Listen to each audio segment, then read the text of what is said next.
Chapter 5. The Labyrinth of Choices. The cursor blinks on the screen, taunting me with endless possibilities, each lead a potential thread to unravel the serpent's twisted web. My eyes dart between the files spread across the desk, a kaleidoscope of secrets and lies. "You've been down this road before, Steph," I mutter under my breath. The weight of past failures presses against my chest. Innocent lives shattered, justice slipping through my fingers like smoke. I lean back in my chair, the leather creaking beneath me. The office is quiet, save for the hum of the computer fan. My mind wanders to the faces of the victims, their pain etched into my memory. I won't let him win, not this time. The words taste like bitter determination on my tongue. I've sacrificed too much already, my marriage hanging by a thread, my sanity pushed to the brink. But I can't stop now, not when I'm so close to unmasking the monster. My fingers hover over the keyboard, poised for action. Each keystroke a step closer to the truth, to redemption. The ghosts of my past whisper in my ear, urging me forward. Aidan and Liam gone too soon. Mum and Dad, their killer still at large. The scars on my heart throb with every beat. For them, I whisper, for all of them.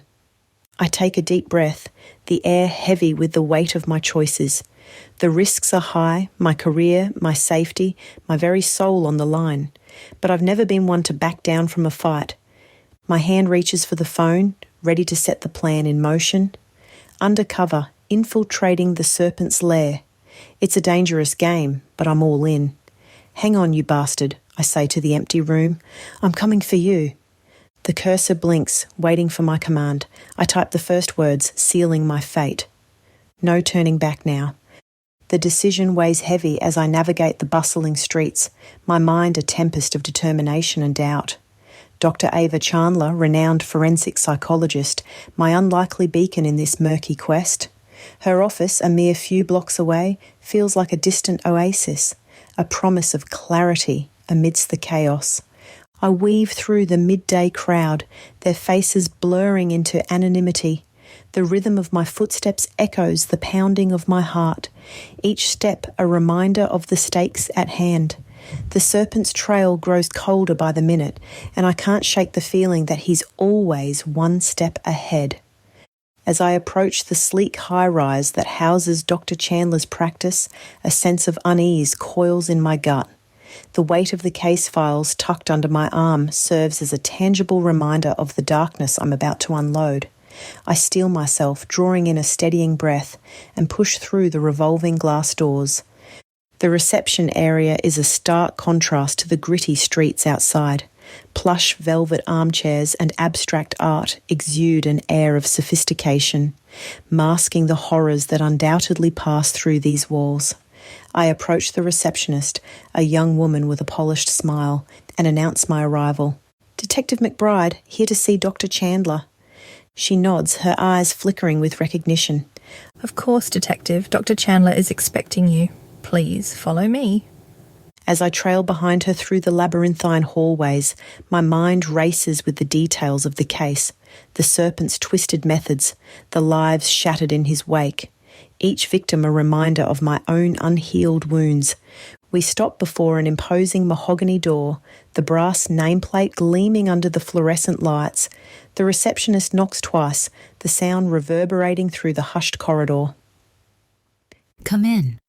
The door swings open, revealing a spacious office bathed in muted light. Diplomas and accolades line the walls, a testament to Dr. Chandler's brilliance. But it's the artwork that catches my eye, haunting abstracts that seem to writhe with hidden meaning.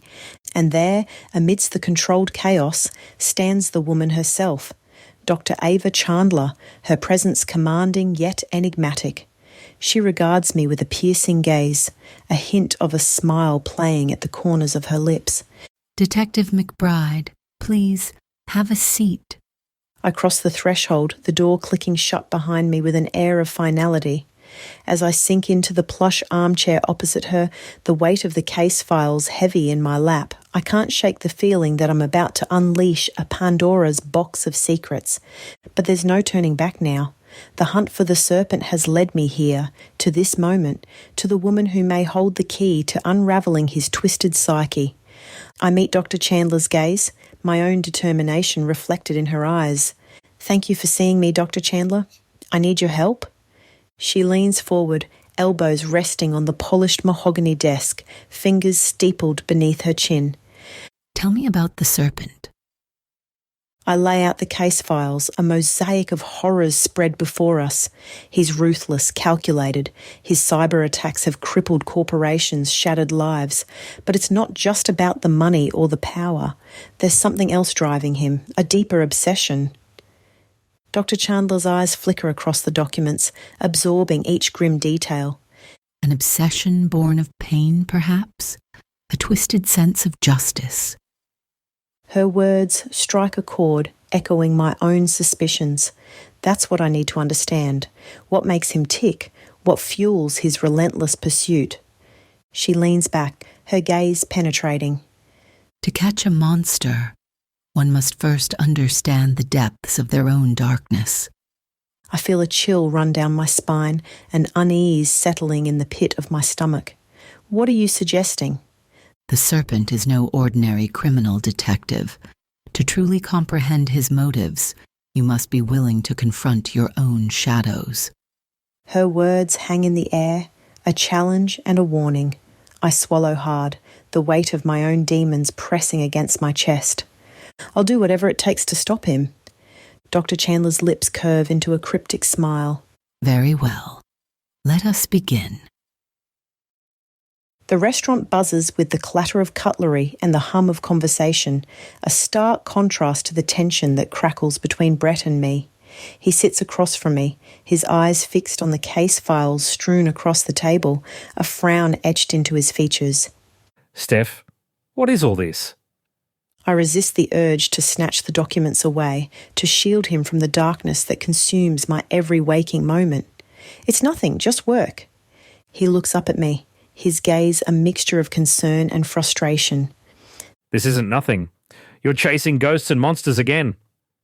I feel a flare of anger, the defensive walls slamming into place. I'm doing my job, Brett. I can't just walk away. His voice softens, a plea laced with heartache. But at what cost? I barely recognize you anymore. This obsession, it's eating you alive. I bristle at his words, the truth stinging like salt in an open wound. You don't understand. I have to see this through for the victims, for their families, for us. He reaches across the table, his hand covering mine, the warmth of his touch a lifeline in the chaos. I'm here for you, always. But I'm scared of losing you to this case. I feel the cracks in my armour, the weight of his love and fear seeping through. But I can't let it sway me. Not when I'm so close to the truth. I pull my hand away, gathering the files, my resolve hardening. I have to go. I'm sorry. I rise from the table, the scrape of the chair against the floor, a harsh punctuation to our unfinished conversation.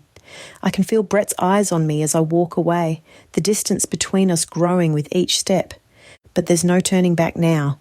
The serpent awaits, and I'll follow him into the abyss if that's what it takes to bring him to justice, even if it means losing myself in the process. The cold night air hits me like a slap as I burst out of the restaurant, my heart pounding in my chest. I breathe deep, trying to steady myself, but the turmoil inside refuses to settle. I walk, my heels clicking against the pavement, each step a metronome to the chaos in my mind. Brett's words echo in my head, a relentless chorus I can't silence. You're losing yourself, Steph. Am I? Or am I finally finding my true purpose, the reason I became a detective in the first place? I turn a corner, the neon signs of the city blurring together, a kaleidoscope of colours that can't distract me from the weight of my choices. My phone vibrates in my pocket, a lifeline or a noose, I can't be sure. I pull it out, my fingers trembling as I read the message. I'm watching you, Detective McBride. Every move you make, every step you take, every cake you bake, I'm there, waiting, watching, ready to strike when you least expect it. The serpent. He knows. He's been watching me all along. A chill runs down my spine, a cold sweat breaking out on my forehead. I spin around, scanning the faces of the strangers passing by, searching for a hint of recognition, a glimmer of malice. But they're all just blurs, nameless, faceless, oblivious to the danger that lurks in the shadows. I need to get off the streets, find somewhere safe to think, to plan my next move. But where? Who can I trust when the enemy is everywhere and nowhere at once? My mind races, the options limited, the risks high. But I have no choice. I have to keep going, keep fighting, keep chasing the truth, even if it means losing everything I hold dear. I take a deep breath, squaring my shoulders, my resolve hardening like steel. I slip my phone back into my pocket, my hand brushing against the cold metal of my gun. A reminder of the price I'm willing to pay for justice. I step off the curb, disappearing into the night, a lone figure in a city full of secrets and lies. The hunt is on, and I won't stop until I've caught my prey. I stride through the neon-lit streets, my footsteps echoing in the empty alleyways. The night air is thick with the stench of decay and desperation, a fitting backdrop for the turmoil raging inside me. My mind is a battlefield, torn between the relentless pursuit of justice and the fear of losing everything I hold dear. The cryptic message from the Serpent is a stark reminder of the dangerous game I'm playing, the stakes higher than ever before. I pause beneath a flickering streetlight, my eyes drawn to the faded missing person posters plastered on the grimy wall. How many more lives will be destroyed before I can put an end to this madness? The weight of responsibility settles heavy on my shoulders, a burden I've carried for far too long. But I can't give up now, not when I'm so close to the truth. I reach for my phone, my fingers hovering over the keypad. I need to call Brett to explain, to apologise for the harsh words spoken in anger. But something stops me, a nagging sense of unease that I can't shake. What if the Serpent is watching me even now, monitoring my every move? What if he's already gotten to Brett, using him as a pawn in this twisted game? I can't risk it, can't put the man I love in danger. Not again. I shove my phone back into my pocket, my eyes scanning the shadows for any sign of threat. I need to keep moving, stay one step ahead of the enemy. But as I round the corner, I freeze in my tracks, my heart pounding in my chest. There, in the dimly lit alley, a figure emerges from the darkness. Hello, Stephanie. I've been expecting you. I stare at the figure, my mind racing as I try to reconcile the familiar voice with the shadowy presence before me. The Serpent steps into the light, a smirk playing on his lips. You're a hard woman to track down, Detective McBride.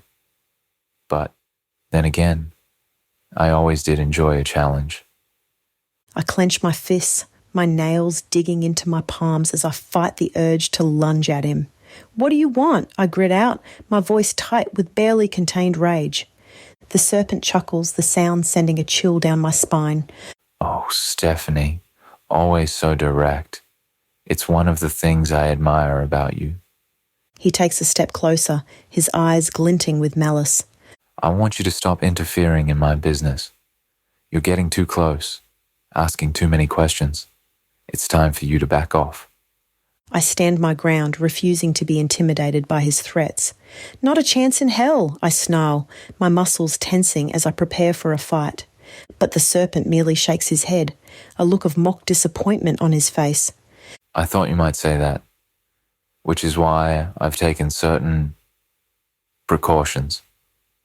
He reaches into his pocket, pulling out a small device. My blood runs cold as I recognize it, a detonator. You have a choice, Detective. You can continue your little crusade, but know that if you do, the consequences will be dire. Or you can walk away and live to fight another day. My mind races, weighing the options. I can't let him win, can't let him continue to destroy lives unchecked. But if I push too hard, how many more innocent people will pay the price? The Serpent watches me, a triumphant gleam in his eyes. He knows he has me trapped, backed into a corner with no way out. But he doesn't know me, doesn't realise the depths of my determination. I've come too far to give up now, too close to the truth to let him slip away. I take a deep breath, my decision made. I'll never stop fighting, I tell him, my voice steady and clear. Not until I see you behind bars. The serpent's smirk fades, replaced by a look of cold fury. So be it. His finger hovers over the detonator. I brace myself, ready for the blast, but it never comes. Instead, the sound of sirens fills the air, growing louder with each passing second. The serpent's eyes widen, a flicker of fear crossing his face. This isn't over. He snarls before turning and disappearing into the shadows. I sag against the wall, my heart pounding in my chest. I know he's right, that this is far from over. But for now, I've bought myself some time. Time to regroup, to plan my next move. I push myself off the wall, my steps heavy as I make my way back to the office. There's work to be done, leads to follow up on. And this time I won't rest until I bring the serpent to justice, no matter the cost. The office is quiet, the only sound the hum of the air conditioner and the click of my heels on the tiled floor. The cybercrime team weren't high enough on the greasy pole to have carpet. I sink into my chair, the weight of the day pressing down on me like a physical force. I stare at the files scattered across my desk, the pieces of the puzzle that refuse to fit together. The serpent's taunting words echo in my mind, a reminder of how close I came to losing everything. But I can't let him win, can't let him continue to prey on the vulnerable and the innocent. I have to find a way to stop him, to bring him to justice once and for all. My eyes fall on a grainy surveillance photo, a figure in a hoodie caught in the act of hacking an ATM. It's not much, but it's a start. I lean back in my chair, my mind racing with possibilities. Going undercover is risky, but it might be the only way to get close enough to the serpent to take him down. I'd have to be careful to build a cover story that would hold up under scrutiny. But if I could infiltrate his network, gain his trust, the thought sends a thrill of anticipation through me, even as a voice in the back of my mind whispers a warning. I know the dangers, the risks involved in going deep undercover, but I also know that I can't sit back and do nothing, can't let the serpent continue to operate with impunity. I have to try, even if it means putting everything on the line. I take a deep breath, my decision made. It won't be easy, but nothing worth doing ever is. I gather up the files, my mind already working through the details of my cover story. I'll need a new identity, a backstory that will hold up under scrutiny. But first, I need to talk to Brett to let him know what I'm planning. He won't like it, but he'll understand. He always does. I stand up, my resolve hardening with each passing moment. The serpent may think he's untouchable, but he's about to learn the hard way that he's not. I'm coming for him, and this time I won't stop until I've brought him to justice.